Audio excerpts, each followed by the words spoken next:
Shalom, shalom, bien-aimés. Nous continuons avec nos émissions sur le combat spirituel et aujourd'hui nous allons parler de « Je veux que mes enfants ou que mon enfant soit délivré des démons ». Eh bien oui, bien-aimés, il y a beaucoup d'enfants qui sont contrôlés par des démons et vous devez démoniser vos enfants. Ça veut dire chasser les démons qui sont en train donc de perturber vos enfants. Quand vos enfants ont la rébellion, font la rébellion à la maison, vos enfants ne veulent pas écouter, vos enfants sont têtus, vos enfants font des choses que vous ne voulez pas qu'ils font, et bien vos enfants sont contrôlés par d'autres esprits. Et ce que le Satan veut vous faire croire, c'est que vous n'avez aucun pouvoir et aucune autorité sur vos enfants et que vous devez laisser vos enfants faire ce qu'ils veulent. Et bien, ce n'est pas du tout le cas. Vous avez une très grande responsabilité en tant que parent de s'occuper non seulement de la vie physique de vos enfants, mais aussi de leur vie spirituelle. Ce n'est pas seulement parce qu'un enfant s'est lavé, il s'est habillé et qu'il a mangé, qu'il a bu et qu'il est parti à l'école, qu'il est revenu, que votre travail est terminé parce que vous vous êtes occupé des besoins de votre enfant. Ce n'est pas du tout le cas. Et bien,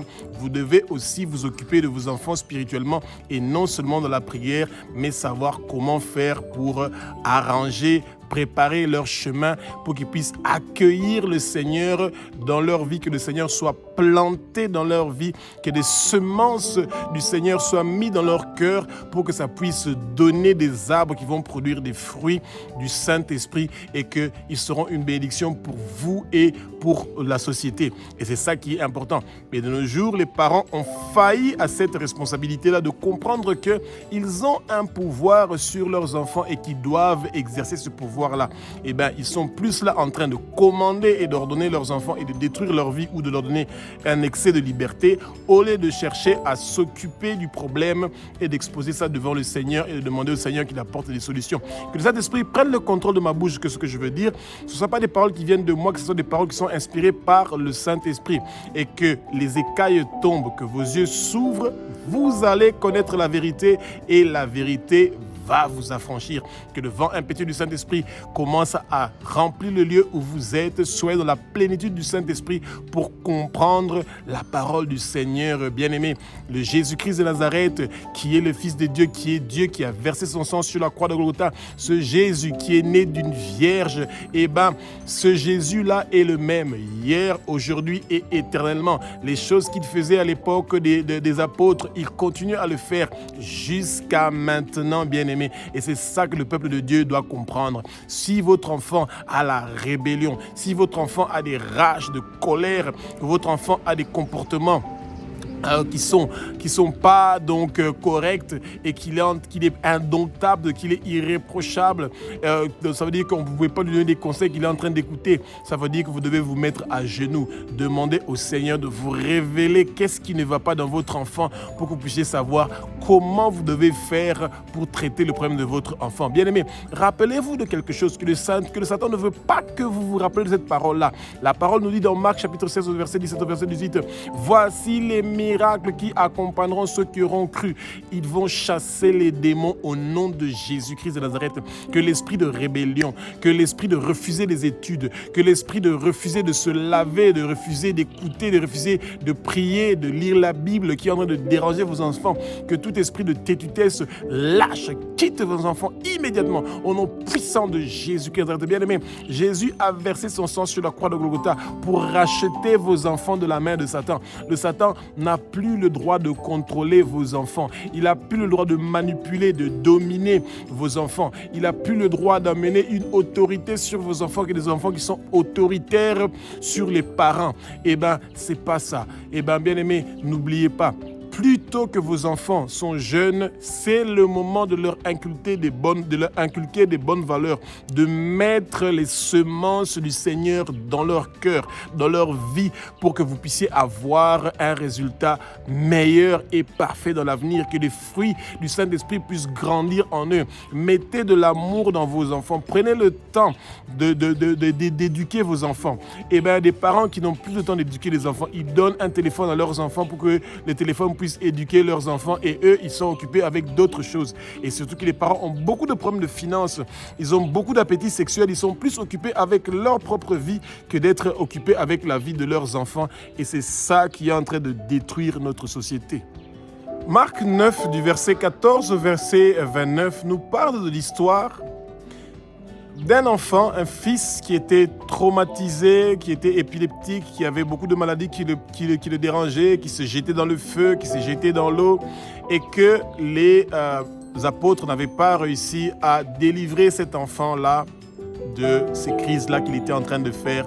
Et Jésus est arrivé et il a trouvé une grande discussion concernant le problème de cet enfant-là.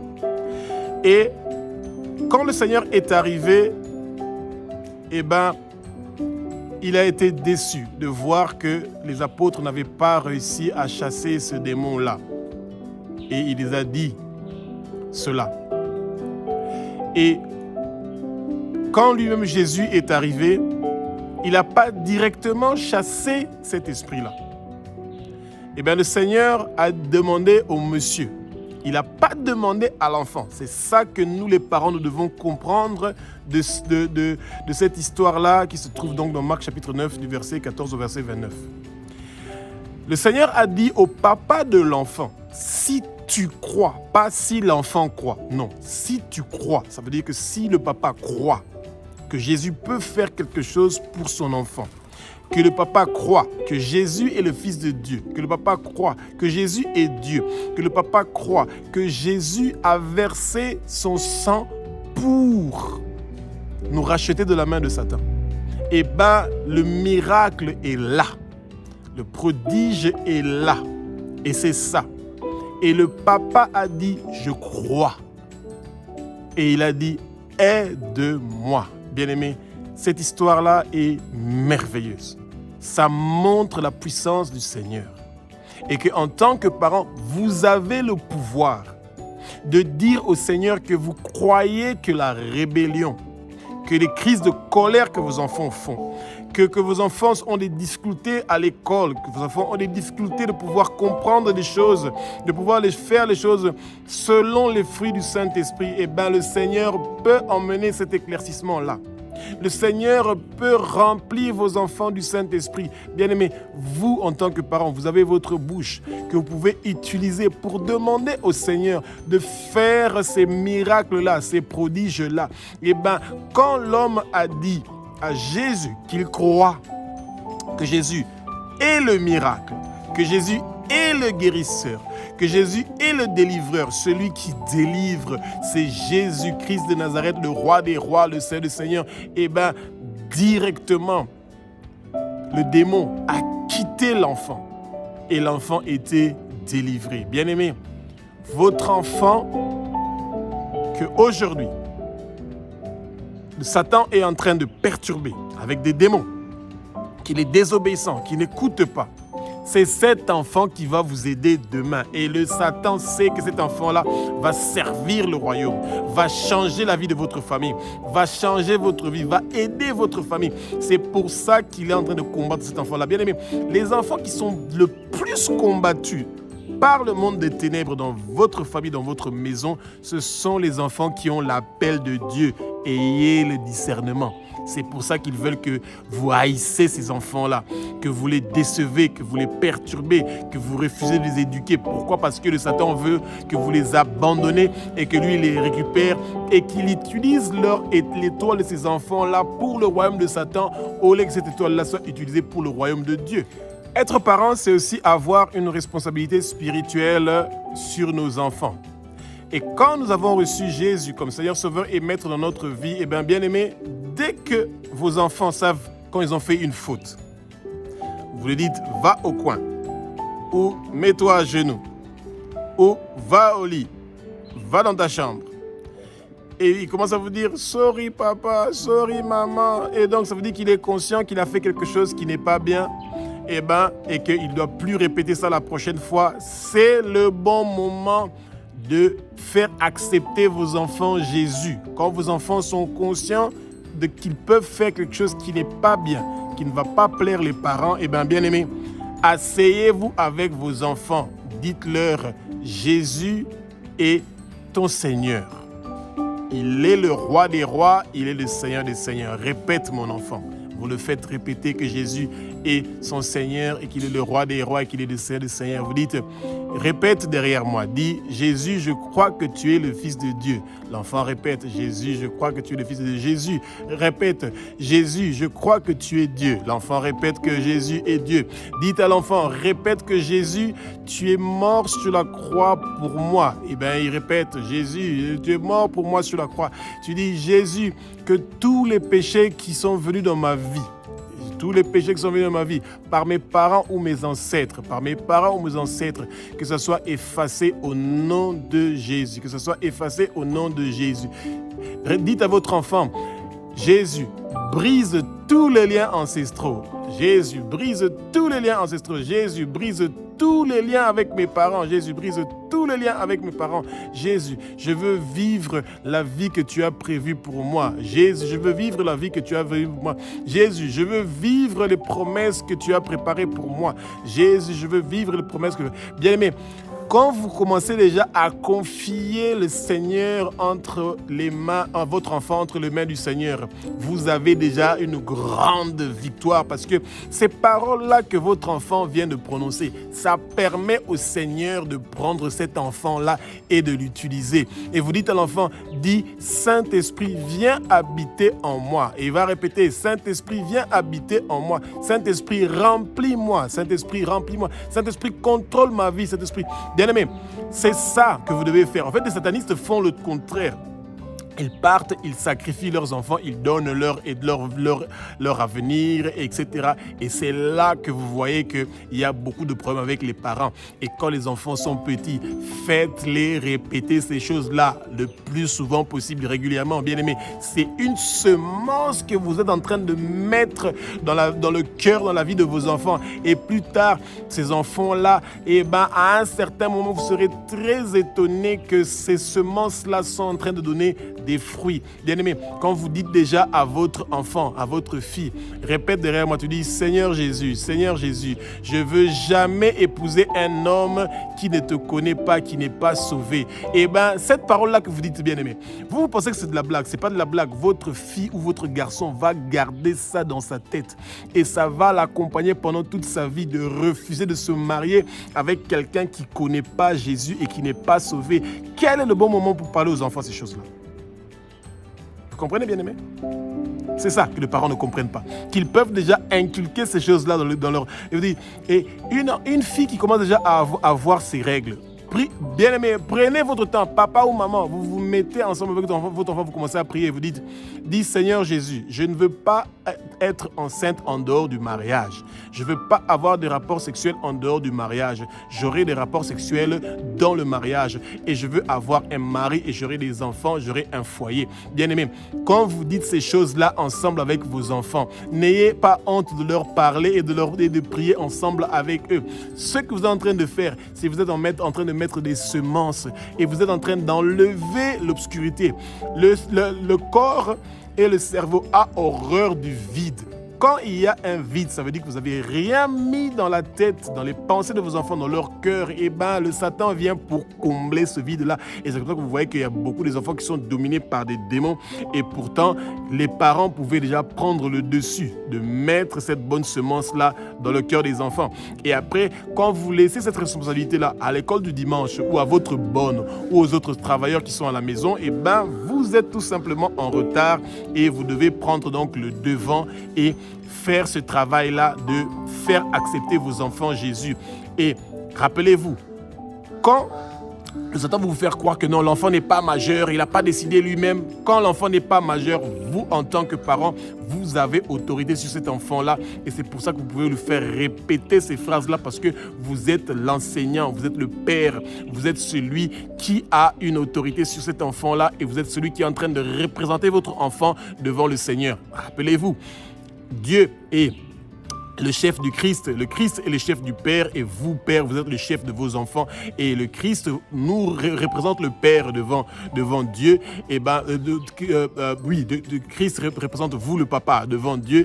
Et vous aussi, en tant que papa, vous représentez vos enfants devant Dieu et rappelez-vous de ces choses-là, que le Satan veut vous faire croire que vous ne pouvez pas prier pour vos enfants, vous ne pouvez pas prier à la place de vos enfants. C'est faux et archi faux. La parole nous dit que Jésus intercède pour nous devant le Père et devant les anges. Eh bien, ça veut dire que nous, en tant que papa, en tant que père, vous intercédez pour vos enfants et vous priez pour que la vie de vos enfants soit bien, qu'ils finissent leurs études, qu'ils puissent avoir un bon travail stable, que le chaos et le désordre ne viennent pas dans leur vie. Eh bien, quand vous dites à vos enfants, dis, Seigneur Jésus, je ne veux pas de chaos dans ma vie. Seigneur Jésus, je ne veux pas de désordre dans ma vie. Seigneur Jésus, je veux finir mes études. Au nom de Jésus, faites répéter vos enfants ces phrases-là maintenant.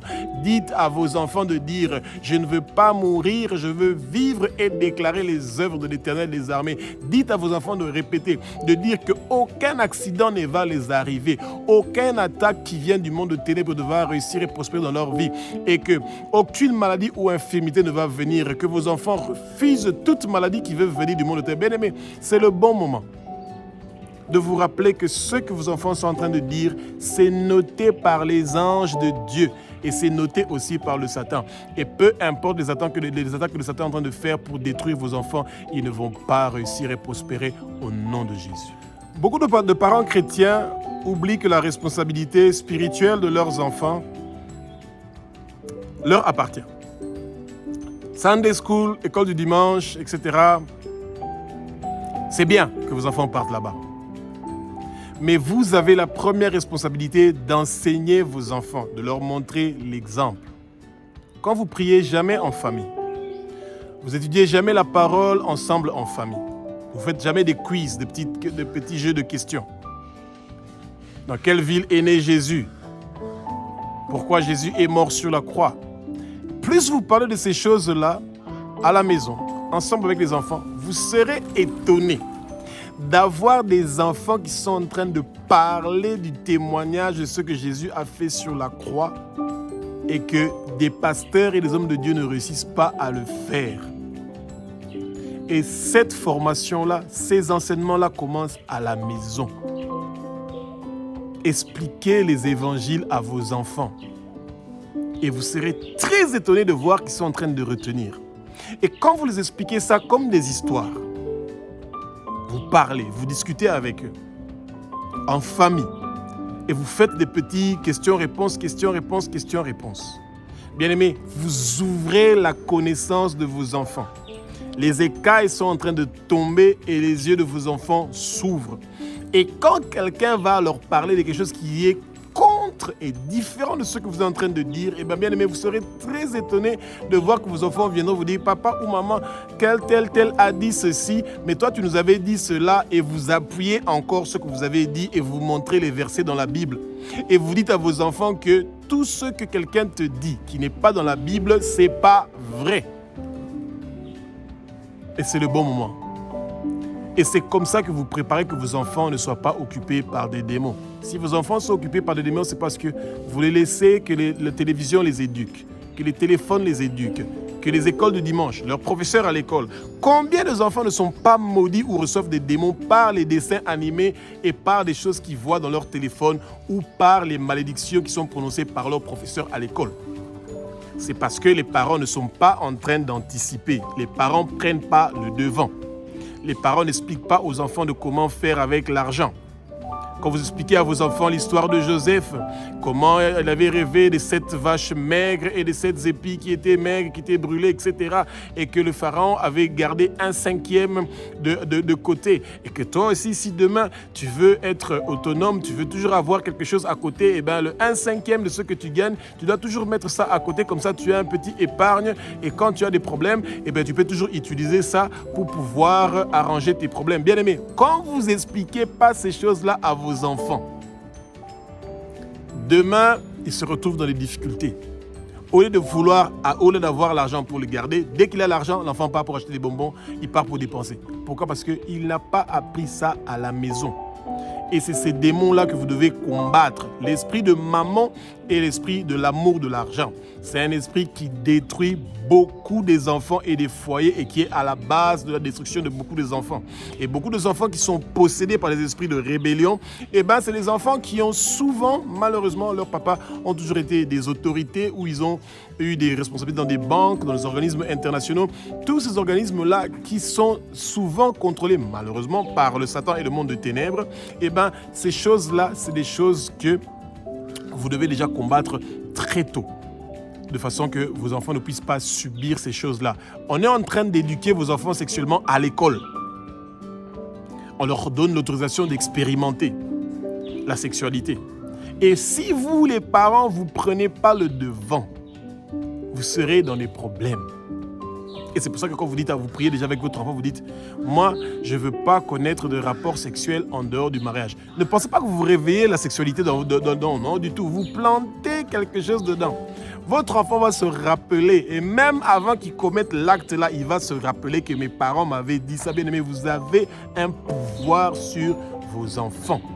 Ne laissez pas un vide. La nature a horreur du vide. Quand vous laissez le vide, le monde de ténèbres va s'occuper de ce vide-là et va remplir vos enfants de saleté et de démons. Et dites à votre enfant qu'il doit inviter tous les jours le Saint-Esprit pour le remplir. Que le Saint-Esprit est l'homme fort qui habite en lui ou en elle. Et c'est ça, bien-aimé. Et quand le Satan va chercher à planter un autre esprit, il va trouver que déjà vous avez déjà mis le Saint-Esprit là pour habiter dans votre enfant bien-aimé. Alléluia. Et c'est ça qui est merveilleux. Combien de parents ne connaissent pas ces choses et ils laissent le vide dans leurs enfants et après, ça demande à pouvoir chasser les démons qui perturbent vos enfants. La rébellion a toujours été un grand combat entre le Seigneur et nous, les êtres humains. Et c'est pour ça que l'esprit de rébellion quitte votre foyer et votre maison maintenant, au nom puissant de Jésus-Christ de Nazareth, bien-aimé. La rébellion, c'est la désobéissance. Ne pas vouloir écouter, faire la parole de Dieu. Et c'est pour ça que l'esprit de rébellion, qu'il écoute la voix et les paroles de l'Éternel des armées et que ça quitte vos enfants immédiatement au nom puissant de Jésus-Christ de Nazareth.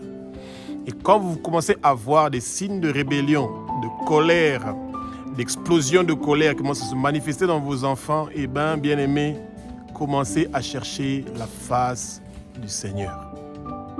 Parce que ça veut dire qu'il y a un souci avec votre enfant. Et en tant que parent, vous devez changer votre façon de faire les choses. Et l'esprit de rébellion entre dans vos enfants par les conflits entre le papa et la maman. Quand le papa et la maman se disputent, comment on dit, les compounds, je ne sais pas comment on dit ça en français. Quand vous avez par exemple, comme chez nous au Kinshasa, vous avez des parcelles où vous avez beaucoup de des petites chambres qui sont louées par beaucoup de gens. Les gens habitent en société. Il suffit qu'il y ait quelques gens qui se fâchent entre eux, mari et femme. Ou des voisins qui se fâchent toujours. Ces esprits de colère viennent habiter dans vos enfants. Pourquoi? Parce que vous n'avez pas mis le Saint-Esprit comme l'homme fort de votre enfant. L'homme fort qui occupe le corps de votre enfant. Vous n'avez pas encore demandé à votre enfant de dire que Saint-Esprit, mon corps est ton temple, viens habiter en moi. Et quand l'esprit de colère vient, l'esprit de colère va chercher à venir habiter dans vos enfants. Et c'est pour ça, bien-aimés, que les parents, peu importe la gravité du problème que vous êtes en train de traverser, ne vous disputez jamais où sont les enfants. Jamais. Jamais à la première dispute. Ça veut dire que vous ouvrez une porte à l'esprit de colère, à l'esprit de rébellion et à l'esprit de désobéissance dans la vie de vos enfants. Et donc, quand vous êtes en colère, vous avez un problème avec votre femme, avec votre mari, pensez d'abord aux enfants. Partez dans votre chambre. Parlez et pas à voix haute, à voix basse, pour que vos enfants ne soient pas perturbés par ces choses-là. Ces quelques minutes-là de dispute entre papa et maman, ça emmène des problèmes dans la vie de vos enfants que vous aurez des difficultés à gérer pendant très longtemps. Et Quand vos enfants ne veulent pas apprendre à parler à voix basse, ils osent toujours le ton. Lui veut avoir le volume au-dessus de l'autre, etc. Vous devez refuser ces choses-là. Des enfants qui parlent à haute voix, c'est mauvais. Et il y a des enfants qui traitent leurs enfants de sorciers.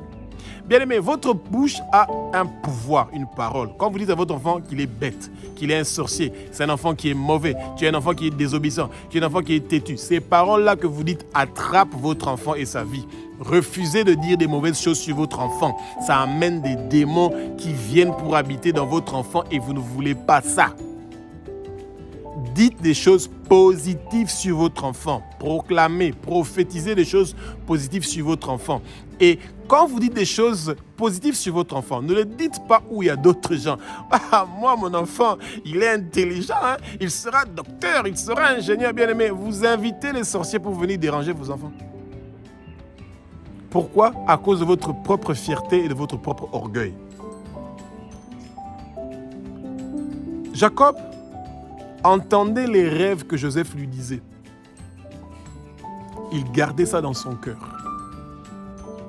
Est-ce qu'il disait ça aux autres gens? Non. Pourtant, Joseph les avait dit. J'ai vu 11 étoiles avec le soleil et la lune qui s'étaient courbés devant moi. Et c'est ça qui s'était passé. Et Jacob avait dit à Joseph, donc tu veux dire que moi et ta maman, nous allons nous courber devant toi? Et c'est ça qui était arrivé, bien-aimé. Les gens ne doivent pas connaître des choses sur vos enfants. Et quand un professeur à l'école vous dit que votre enfant est intelligent, dites grâce au Seigneur. Ne commencez pas à faire des commentaires. Ah oui, d'abord, je veux même qu'il devienne docteur, ingénieur. Bien-aimé, ouais. Vous ouvrez les portes. Ces paroles-là que vous êtes en train de dire, le monde de ténèbres est en train d'écrire. Et ils vont dire, comme les frères de Joseph avaient dit, on va voir ce que son étoile va devenir. Ah, voilà. Faites attention, bien-aimés, à ce que vous dites sur vos enfants à d'autres gens. Gardez ça pour vous et quand le Saint-Esprit vous met ces paroles-là à cœur, mettez-vous à genoux pour prier pour la réalisation de ces choses-là. Surtout en Europe où nous prenons des enfants et on les amène dans les crèches, etc. ou à l'école et vous avez des professeurs qui sont des païens, des satanistes, des athées, des occultistes ou des membres de nos familles chez qui nous partons pour laisser les enfants pour qu'ils les gardent, etc. qui sont des satanistes et des occultistes bien aimés. Le plus tôt que vous allez enseigner des bonnes choses à vos enfants, vous allez enseigner la parole, tout ce que ces gens-là seront en train de préparer ne va pas réussir. Apprenez à prier pour vos enfants avant qu'ils partent à l'école. Plus tôt vous allez le faire, mieux les enfants vont le comprendre. Et ils vont comprendre que plus tard, eux aussi, ils devront faire cela pour réussir. Bien-aimés, rappelez à vos enfants, apprenez-les que la parole dit dans Marc chapitre 16, du verset 17 au verset 18. Voici les miracles qui accompagneront ceux qui auront cru. Le plus tôt que vos enfants vont retenir ces choses-là, le mieux ça sera. Nous chasserons les démons au nom de Jésus. Tout démon qui veut nuire à ma vie, je te chasse au nom de Jésus. Votre enfant doit apprendre à dire ça. Et le Seigneur veut que vos enfants apprennent à se défendre le plus tôt possible. Quand ils savent dire pardon pour le mal qu'ils ont fait à la maison, ils peuvent dire ça. Esprit de colère, esprit de désobéissance, je te lie et je te chasse de ma vie au nom de Jésus. Vos enfants peuvent dire ça. Et ensuite, vous les punissez. Et au moins, vous vous garantissez que vous avez résolu le problème pour demain. Les parents qui tapent leurs enfants, vous avez même aggravé le problème. Parce que c'est les dernières armes. C'est vrai que le Proverbe nous dit que le parent qui ne tape pas son enfant avec la verge, mais ça c'est Proverbe bien aimé de nos jours. Quand vous tapez votre enfant avec la verge, ceux qui sont en Europe le savent, il y a de fortes probabilités que vous allez perdre votre enfant. Mettez la parole dans votre enfant. Le plus tôt, c'est le mieux. Et quand votre enfant va grandir, lui-même qui va sentir le besoin de faire le baptême des eaux, etc., ça va trouver qu'il est déjà bien formé. Que ceux qui vont former vos enfants à connaître le Seigneur, qu'ils soient en train de compléter ce que vous avez déjà commencé. Commencez le fondement de l'enseignement biblique dans vos enfants. Arrosez vos enfants de la parole du Seigneur. Arrosez vos enfants de l'huile du Seigneur. Que vos enfants reçoivent vos bénédictions en premier, vos faveurs, votre rosée. Ce n'est pas à d'autres gens de bénir vos enfants. Apprenez l'humilité à vos enfants. Chassez l'esprit d'orgueil, de fierté, l'esprit de désobéissance, de manipulation, de domination, de contrôle. Ces choses-là, vous devez déjà apprendre à vos enfants d'anticiper, de les chasser déjà. Vous ne devez pas attendre quand ce problème-là est là pour commencer maintenant. Non. Régulièrement, prenez le temps, faites ce travail avec vos enfants. Et ça va beaucoup vous aider en tant que parent. Et vous allez vraiment avoir des grands bénéfices et une satisfaction merveilleuse. Et ça va vous faire épargner beaucoup de temps. Et les gens, le monde sera surpris de voir que vous avez des enfants qui sont exemplaires, qui ont un comportement formidable et que ce sont des enfants que d'autres enfants peuvent venir jouer avec eux parce qu'ils ont une influence positive sur les autres enfants. Les amis qui viennent jouer avec vos enfants, vous devez bien les observer, connaître leurs parents, savoir la vie de leurs parents. Parce que si ce n'est pas le cas, ces enfants-là, ce sont des missionnaires qui viennent pour non seulement détruire vos enfants, mais aussi détruire votre vie. Et ce n'est pas ça que vous voulez.